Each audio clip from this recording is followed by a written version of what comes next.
ایک طلاق دی یا 6 دیں، 18 دی، 30 دیں، 300 دے دیں۔ سر اگر شوہر 3 طلاقیں کٹھی دے اور عدت کی تکمیل سے پہلے وفات پا جائے تو عورت اس کی وراثت میں حقدار ہوگی؟ بہت سارے لوگوں کو یہ والی غلط فہمی ہوتی ہے کہ مرد جب طلاق دے دیتا ہے اور وہ بھی 3 طلاقیں اکٹھی دے دے تو عورت اسی دن سے اس کے نکاح سے ہٹ جاتی ہے اور ان کی طلاق جو ہے وہ مؤثر ہو جاتی ہے، جبکہ شریعت اور قانون کے مطابق ایسا بالکل نہیں ہے۔ اب کچھ لوگ جو ہیں اس پہ غلط کمنٹس بھی کریں گے۔ آپ کے ملک میں جو فیملی لاز موجود ہیں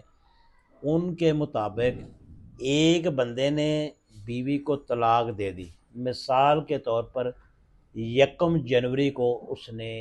طلاق دے دی، ایک طلاق دی یا 6 دیں، 18 دی، 30 دیں، 300 دے دیں، ایک وقت میں جو اس نے طلاق دے دی، اگر وہ بندہ 3 مہینے تک 90 دن تک ان کا آپس میں رجوع نہیں ہوتا تو وہ طلاق مؤثر ہو جاتی۔ اگر وہ 90 دن کے اندر اندر آپس میں رجوع کر لیں تو ان کا نکاح جو ہے وہ قائم ہوتا ہے اور وہ میاں بیوی ہوتے ہیں۔ یہی جو صورت ہے وہ اس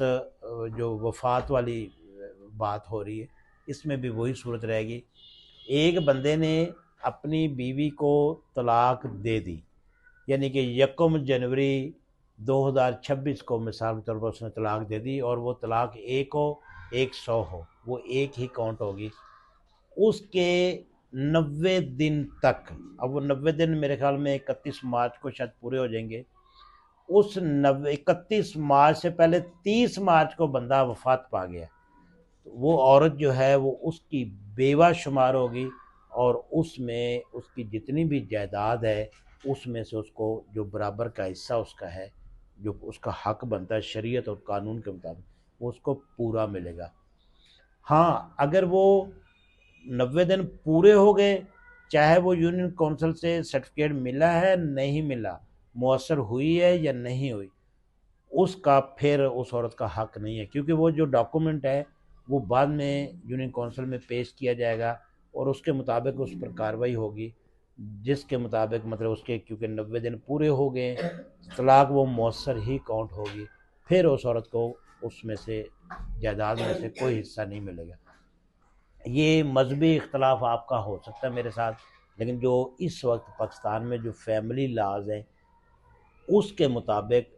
یہی طریقہ کار رائج ہے، اور یہ قانونی طریقہ ہے،